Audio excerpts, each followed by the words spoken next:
Alors souvent quand on aborde le sujet de la Vierge Marie, parce que je vais vous parler d'elle ce matin, donc souvent il y a ceux qui sont pour, à fond, la Sainte Vierge, et puis il y a ceux qui sont un peu indifférents, voire qui se méfient un peu. Qu'est-ce que Marie peut bien apporter de plus dans la vie chrétienne? Marie n'est pas Dieu, donc je m'en méfie un peu. Et puis d'ailleurs, on n'arrête pas d'en parler depuis qu'on est arrivé au Portugal, donc c'est un peu bizarre. Franchement, on n'arrête pas de parler de la Sainte Vierge. Donc pour ceux qui n'ont pas forcément une grande intimité avec la Sainte Vierge, ça peut peut-être vous paraître lourd et vous pouvez vous demander un peu pourquoi on n'arrête pas d'en parler. Je voudrais vous parler un peu de la consécration à Marie en vue d'un engagement dans l'Église. Voilà, c'est le thème de l'enseignement de ce matin. Avant de commencer, vraiment, avant de rentrer dans le vif du sujet, je veux juste clarifier une chose importante. Quand on parle de consécration à Marie, il ne s'agit pas de la vocation consacrée. Donc, ce matin, on ne vous fait pas de la pub pour la vie religieuse, d'accord ? C'est bon, tout le monde peut se détendre parce que j'ai entendu un peu des jeunes qui commençaient à paniquer. On attaque directement la question de la vocation et quand on a vos âges, ça fait stresser tout le monde. Juste le mot vocation, tout le monde se tend tout d'un coup. C'est le stress. Donc non, ce matin, c'est pas exactement de ça dont on va parler. Donc le mot consécration fait peur et moi aussi je suis passée par là. Voilà, j'avais peur et en fait voilà, quand on parle de consécration à Marie, en fait c'est un raccourci. On veut se consacrer à Jésus par Marie et il s'agit tout simplement de remettre notre vie à celle par qui Dieu s'est incarné pour me rejoindre. Donc il s'agit de la prendre comme amie, comme avocate, comme confidente, comme mère, de développer une relation d'amour avec elle parce qu'on sait que ça va nous rapprocher de Dieu. Peut-être que parfois ça vous arrive de vouloir vous rapprocher de telle ou telle personne que vous connaissez parce que voilà, c'est un chrétien brûlant et vous vous dites si je suis pote avec lui, je risque de me rapprocher un peu plus de Dieu. Voilà, la Sainte Vierge, c'est un peu le même ordre d'idées. Et cette consécration à Marie, en fait, ça n'a rien de nouveau quand on est chrétien puisque ça s'enracine dans le baptême. Vous savez que dans l'Évangile selon saint Jean, au chapitre 19, il nous est raconté les dernières paroles de Jésus, et notamment celle-ci. Près de la croix de Jésus se tenaient sa mère et la sœur de sa mère, Marie, femme de Cléophas, et Marie-Madeleine. Jésus, voyant sa mère et près d'elle le disciple qu'il aimait, dit à sa mère, « Femme, voici ton fils. » Puis il dit au disciple, « Voici ta mère. » Et à partir de cette heure-là, le disciple l'a pris chez lui. Si saint Jean nous raconte ça, c'est parce que ça nous concerne. En fait, la maternité de Marie est un don du Christ pour chacune d'entre nous. Et cette maternité dure dans le temps. Marie n'a pas arrêté d'être mère de saint Jean quand elle est montée au ciel. Et en fait, à travers ce don que le Christ a fait à saint Jean, il nous le fait à chacun d'entre nous. Voilà, Marie continue au ciel son rôle maternel à l'égard des membres du Christ, à l'égard des membres du corps mystique du Christ, c'est-à-dire des fidèles de l'Église. La Sainte Vierge, elle sait très bien qu'on a besoin d'elle et elle nous demande de nous consacrer à elle. Vous avez entendu à Fatima, dans les messages, elle montre l'enfer aux enfants à un moment donné et elle leur dit « Vous avez vu l'enfer où vont les âmes des pauvres pécheurs. Afin de les sauver, Dieu veut établir dans le monde la dévotion à mon cœur immaculé. Si vous faites ce que je vous dis, beaucoup d'âmes seront sauvées et vous aurez la paix. »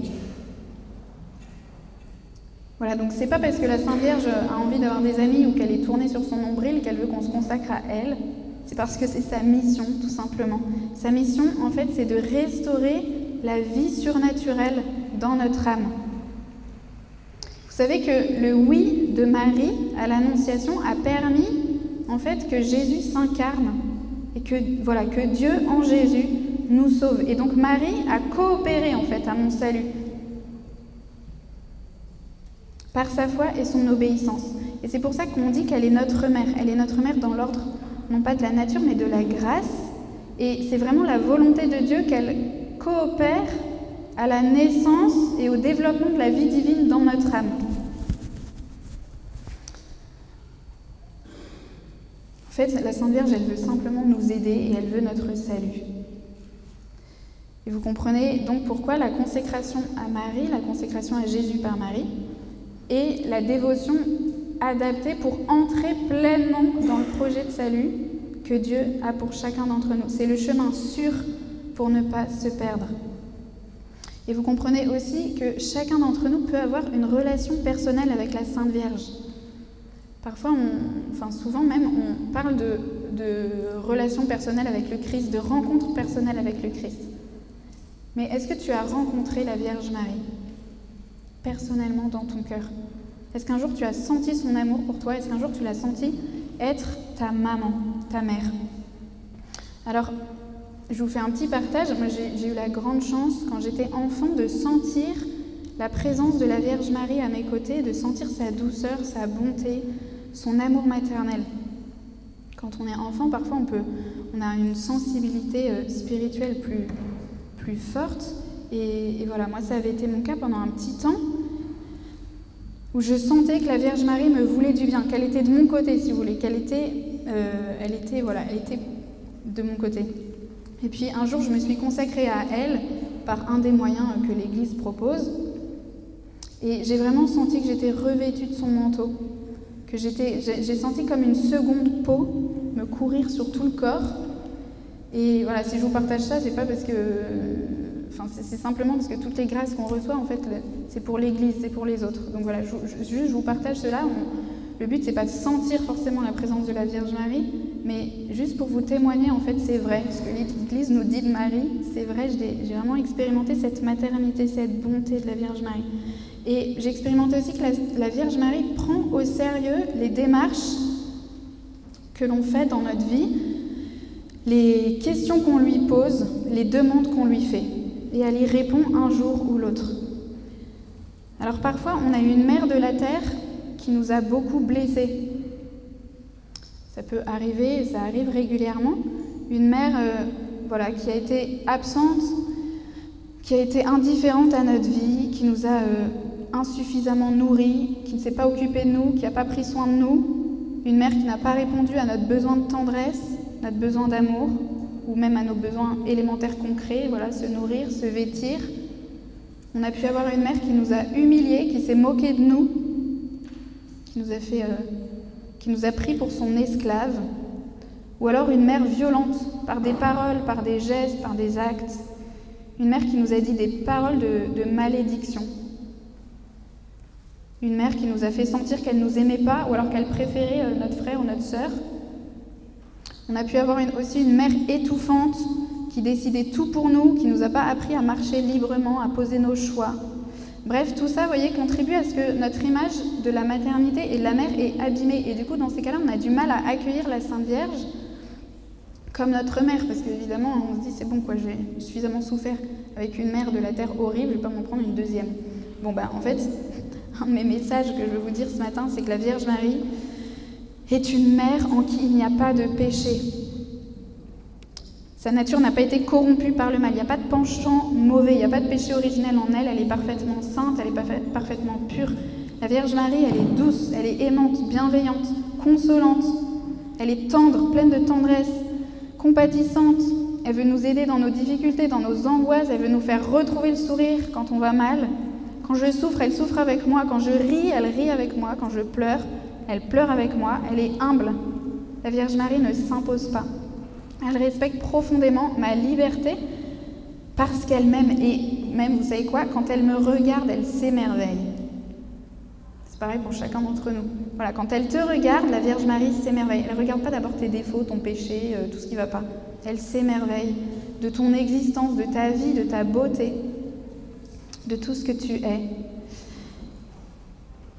Saint Paul VI a dit pendant le Concile que Marie est mère de l'Église, c'est-à-dire mère de tout le peuple de Dieu, aussi bien des fidèles que des pasteurs.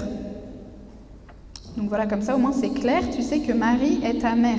Voilà, que tu le veuilles ou non, en fait, elle veut se conduire à ton égard comme une mère qui est bonne, qui est bienveillante. Et puis elle est tellement liée au Christ qu'il n'y a aucune crainte qu'on oppose Marie à Jésus. D'ailleurs, en fait, si on remet toute notre vie à Marie, derrière, c'est pour remettre toute notre vie à Jésus. Vous savez que la Sainte Vierge, qu'est-ce qu'elle nous dit sans arrêt? Elle nous dit « Écoutez-le, faites tout ce qu'il vous dira ». Alors la consécration à Marie, c'est un moyen efficace de vivre pleinement notre baptême. Vous savez quelles sont les promesses de notre baptême? Soit que vous avez fait si vous étiez en âge de le faire, ou sinon ce sont vos parents, parrains et marraines qui ont promis des choses. Qu'est-ce qu'ils ont promis? Ils ont promis de prendre les moyens pour vous éduquer dans la foi. Ils ont promis de vous faire grandir comme des enfants de Dieu. Et une autre promesse du baptême, c'est de renoncer au péché et à tout ce qui conduit au péché. Alors est-ce que... en fait, on n'y pense pas tous les jours à ça, mais où est-ce qu'on en est là-dedans? Je ne sais pas vous, mais moi j'ai encore un peu de travail. Et la Vierge Marie nous aide à être fidèles aux promesses de notre baptême. Elle nous aide aussi à déployer les vertus théologales qui ont été déposées le jour de notre baptême, la foi, l'espérance, la charité. En fait, un chrétien, c'est quelqu'un qui vit d'une vie surnaturelle. En fait, pour un chrétien, c'est normal de vivre une vie surnaturelle. Normalement, quand on marche dans la rue, on devrait pouvoir presque distinguer un chrétien d'un non-chrétien. En fait, nous, on est baptisés, mais la plupart du temps, on se conduit exactement comme les gens qui ne sont pas baptisés. Vous êtes d'accord? Franchement, si vous regardez vos amis, votre entourage et tout, qu'est-ce qui vous différencie de ceux qui n'ont pas encore reçu le baptême, de ceux qui n'ont pas encore reçu cette grâce? Eh bien voilà, la Vierge Marie va nous aider à être des vrais chrétiens. Les fruits de cette consécration, il y en a plein, mais notamment Saint Louis-Marie Grignon de Montfort nous dit que donner sa vie à Marie nous rend libres. On apprend une nouvelle vie. En fait, une grande vérité dans la foi chrétienne, c'est que tout est recyclable. On donne au Seigneur, à la Sainte Vierge, nos joies, nos peines, nos contrariétés, notre journée, notre travail, tout ça. Et en fait, la Vierge Marie utilise tout, elle récupère tout et elle les transforme en grâce pour nous-mêmes ou pour le monde. Dans la consécration à Marie, en fait, il s'agit tout simplement d'arrêter de vivre notre vie chrétienne tout seul. Avec nous-mêmes, quoi. Mais de la vivre avec elle. Si on donne notre vie à Marie par amour, eh bien, Saint Louis-Marie Grignon de Montfort nous promet que la Vierge Marie va ôter de nous l'ennui, la tristesse et le scrupule. Elle va élargir notre cœur, elle va augmenter notre capacité d'aimer. Elle va venir nous éclairer, nous consoler, nous guider. À Fatima, vous savez, la Vierge Marie promet à Lucie de Fatima, elle lui dit « Mon cœur immaculé sera ton refuge et le chemin qui te conduira jusqu'à Dieu. » Et en fait, c'est très concret dans notre vie quotidienne. Je vous donne un petit exemple. Peut-être vous connaissez Saint Jean de la Croix, qui était carme au XVIe siècle en Espagne. Et un jour, il a été très persécuté par ses confrères et un jour il se retrouve en prison à Tolède. Ça dure des mois et il est enfermé. Il est maltraité, il est humilié, etc. pendant des mois et des mois. Et en fait, c'est la Sainte Vierge un jour qui lui dit de s'échapper. Et comment s'échapper de la prison? Comme intéressant. Bon. C'est marrant. En fait, pendant des mois, elle lui dit non, reste là. Et puis il y a un moment où c'est bon, tu peux y aller, je vais te montrer comment faire. Et elle lui explique comment faire, où aller chercher les draps pour passer par le... Enfin bref, voilà, ça c'est la Sainte Vierge, vous voyez, une mère qui prend soin de nous et qui nous guide. Et quand je donne ma vie à la Sainte Vierge pour appartenir davantage au Seigneur, elle me forme pour devenir le chrétien veut que je sois. Si vous aimez lire des vies de saints, je vous conseille de lire la vie du vénérable Marcel Bolditsar. C'est un carme qui avait une grande intimité avec la Sainte Vierge. Je vois que l'heure tourne, donc je vais sauter ce paragraphe. Mais en tout cas, il faisait l'expérience que la Sainte Vierge l'éduquait à vivre en chrétien, lui apprenait à aimer les autres. Et voilà. Et cette intimité forte avec Marie va être décisive pour sa vie chrétienne et son engagement dans l'Église. En fait, ce qui se passe quand on donne notre vie à la Sainte Vierge et qu'on veut marcher à sa suite, c'est que Marie vient vivre en nous. Vous connaissez la parole de Saint Paul, ce n'est plus le Christ, ce n'est plus moi qui vis, c'est le Christ qui vit en moi. Eh bien, Saint Louis-Marie Grignon de Montfort dit que ce n'est plus moi qui vis, c'est Marie qui vit en moi. Et comme, en fait, ce qu'il veut dire, c'est que Vous voyez, saint Ambroise, il dit que l'âme de Marie soit en toi pour glorifier Dieu. Le but, c'est pas de plus être nous-mêmes, de perdre notre personnalité, de perdre tout ce qu'il y a de beau en nous, tout ce que Dieu a fait en nous, mais c'est au contraire de devenir encore davantage nous-mêmes en déployant toutes les capacités d'aimer, toutes les grâces que Dieu nous a données.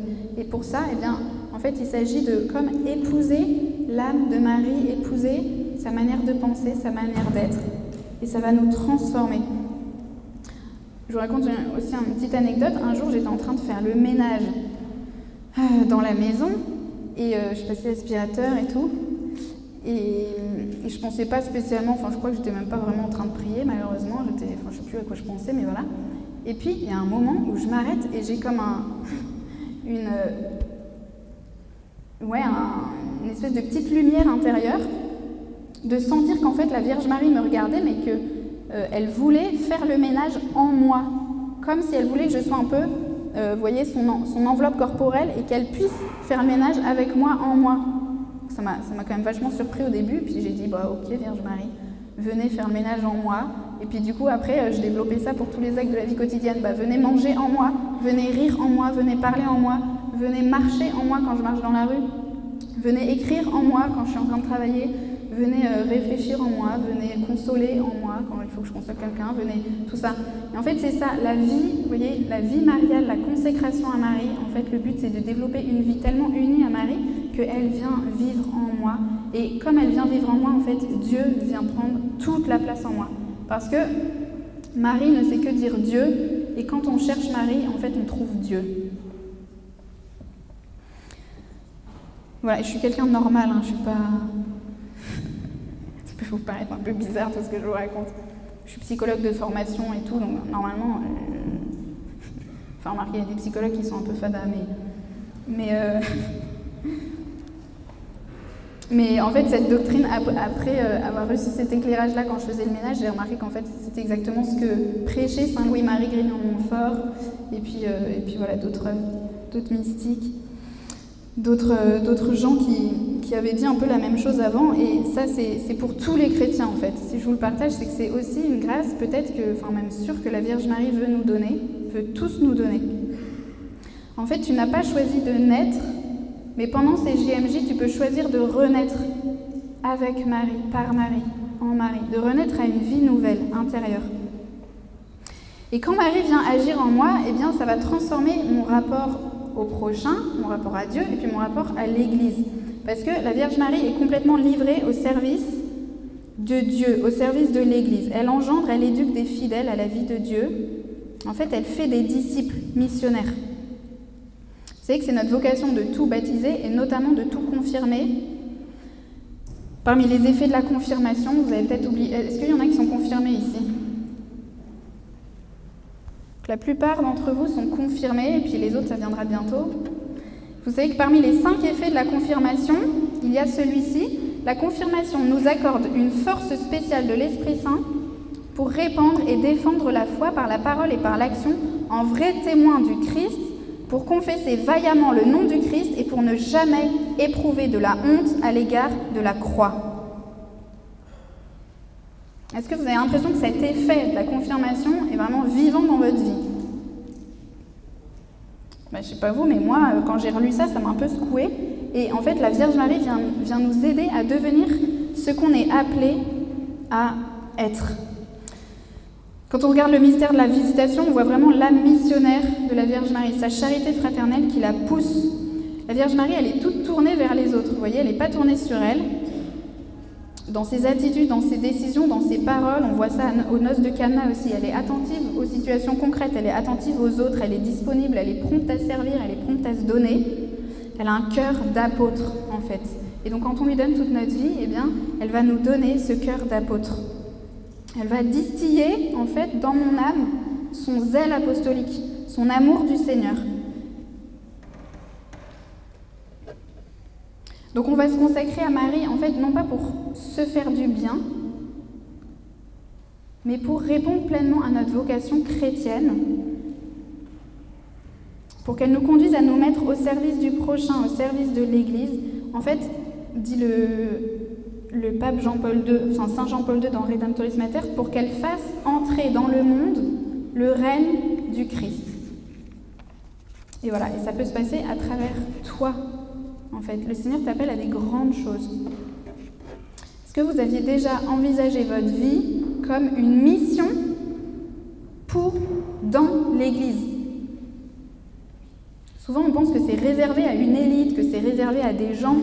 Mais en fait, un chrétien, c'est pas seulement quelqu'un qui prie un peu, qui va à la messe le dimanche et qui essaye de se tenir correctement le samedi soir. En fait, un chrétien, c'est pas ça.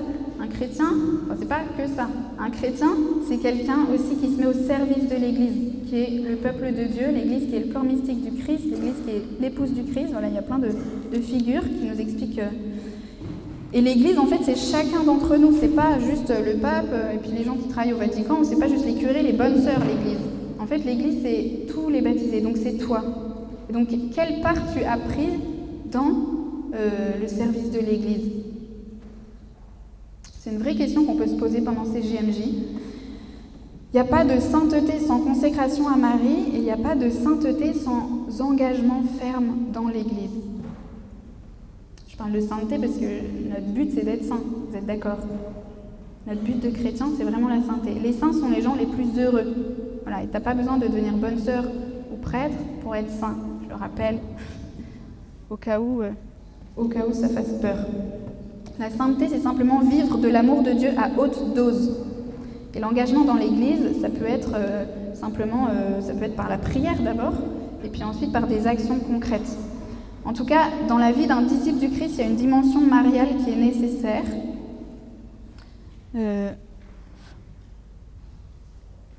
Qui est nécessaire. Alors, ça marche plus? Si. Je vais bientôt m'arrêter, ma parole. Ça tourne. Donc, donc comment s'engager dans l'Église? Eh bien déjà, prie la Sainte Vierge, demande-lui, Vierge Marie, qu'est-ce que vous voudriez que je fasse? Comment est-ce que je peux me mettre au service? Je ne sais pas quoi faire, etc. Déjà, voilà, tu pries, tu lui demandes, et puis, ouvre les yeux et regarde les besoins autour de toi. En fait, dans ta paroisse, franchement, je sais pas vous, mais nous, à Soliespont, par exemple, on cherche des catéchistes pour l'année prochaine. Ou regarde dans ta paroisse, qu'est-ce qui manque? Où sont les besoins? Quels sont tes talents? Quel talent est-ce que tu peux mettre au service de l'Église? Et puis, si jamais tu n'arrives pas à voir les manques, etc., va voir ton curé. En fait, on est hyper contents, les curés sont hyper contents quand il y a des gens, qui viennent proposer leur service. Et puis, si jamais en paroisse, je sais pas, t'es pas inspiré, ou tu peux même aller voir Monseigneur Ré, lui demander ce que tu pourrais faire pour l'église du diocèse de Fréjus-Toulon. Enfin voilà, il y a 1000 manières de s'engager dans l'église. Saint Paul, dans la première lettre à Timothée, dit ceci, au chapitre 4, « Que personne n'ait lieu de te mépriser parce que tu es jeune. Au contraire, sois pour les croyants un modèle par ta parole et ta conduite, par ta charité, ta foi et ta pureté. » Voilà, c'est pas parce qu'on est jeune qu'on est incapable de s'engager dans l'Église et qu'on ne peut rien faire, au contraire. Donc je conclus simplement en vous disant cette parole de Saint Louis-Marie Grignon-Montfort qui est un peu violente, mais bon, je pense que ça peut nous faire du bien. Lui, il dit « Qui n'a pas Marie pour mère a Satan pour père ». C'est un peu violent, mais ce qu'il veut dire tout simplement, c'est qu'en fait, notre relation à Marie n'est pas optionnelle dans notre vie chrétienne. Marie, c'est pas un plus, c'est pas un bonus. En fait, Marie, Dieu a voulu venir à nous par Marie et il veut qu'on aille à lui par elle. Simplement, il veut qu'on emprunte le même chemin qu'il a emprunté pour venir nous sauver. Il veut qu'on rentre dans ce projet de salut en passant par la Vierge Marie. Et en fait, elle va simplement nous conduire à nous mettre au service du royaume de Dieu. Et je vous assure, vraiment, il y a un bonheur profond à être tout à Marie. Vraiment, il y a un bonheur profond à être tout à Marie et à se mettre au service de l'Église. Le Concile nous rappelle que nous qui avons été rachetés par le sang du Christ, nous avons des devoirs envers la Vierge Marie, qui nous a donné le Christ, qui a enfanté le Christ. Et en tant que chrétiens, catholiques, nous avons aussi des devoirs envers l'Église, notamment si vous êtes confirmés. Voilà, donc en se consacrant à la Sainte Vierge, il s'agit tout simplement de la laisser agir en nous, de se laisser transformer. Et le fruit de ça, ce sera la gloire de Dieu, ce sera le salut des âmes, à commencer par le salut de ton âme. Voilà, et donc la dévotion à Marie, c'est pas une petite dévotion de bonne femme. Vous voyez ? D'ailleurs, c'est Saint Louis-Marie Grignon-Montfort qui nous en parle, Saint Bernard nous en parle, c'est souvent des hommes qui nous en parlent. C'est pas du sentimentalisme, c'est une démarche de foi et de charité qui nous pousse à imiter Marie et ses vertus pour ressembler davantage à Jésus.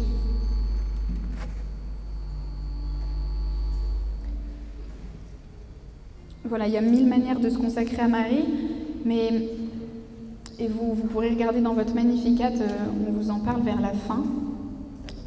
C'est une démarche que vous pouvez faire personnellement et qui sera peut-être proposée à la fin de ces JMJ. En tout cas, voilà, dans les temps de prière que nous avons quotidiennement, vous pouvez simplement lui remettre votre vie à chaque instant, et puis ça se fait petit à petit. Voilà. Et puis un jour, si vous avez dans le cœur de vous consacrer pleinement à Marie, et bien voilà, simplement lui remettre toute votre vie, et puis ça peut passer par un moyen concret dont je n'ai pas eu le temps de vous parler, parce qu'il faut que je m'arrête.